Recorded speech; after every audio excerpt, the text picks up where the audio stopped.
Hello guys, so nagaanta mo og ways sa 736. Unsa may 736? Kabantay mo ani mga kanta nga matinudanon ka sa mga pulong mo.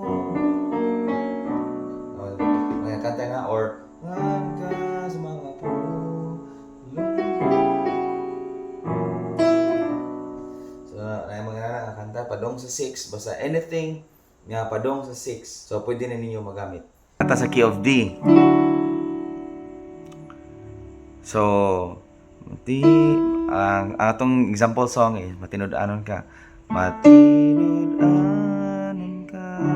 So, ang gibuhat is G minor ko over D.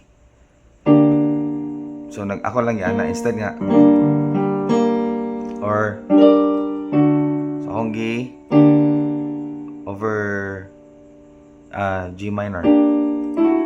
So, matinud-anon ka sa mga puso.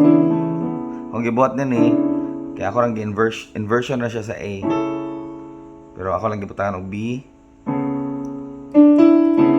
So, ana siya. Nya, nya din tritone na yun. Kani. Wow! So, akong gibuhat diri sa left hand una, tinud-anon ka sa mga pulong mo. Tritone.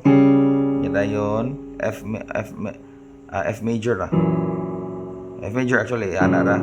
Pero akong gibutangan og E. F major plus E. Ana. Yan dayon 6 B minor. So balik. Yan dayon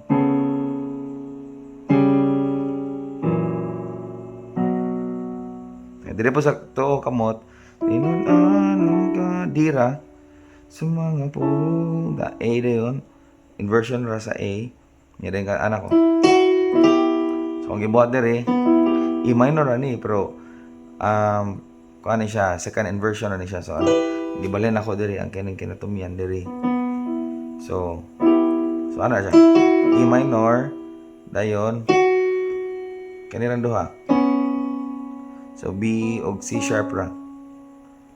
Actually, mura na siya B major, B minor, pero nag-add og 2. Sus 2. B sus 2. So, pwede na siya daan na po. So, yan dayon, akong gigamit na nag-slur. So, slur na. Wow! Ipaspason mo.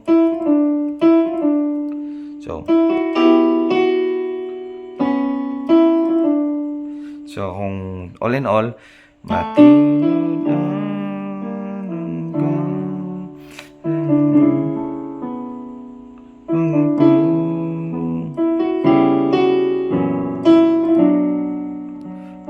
ako.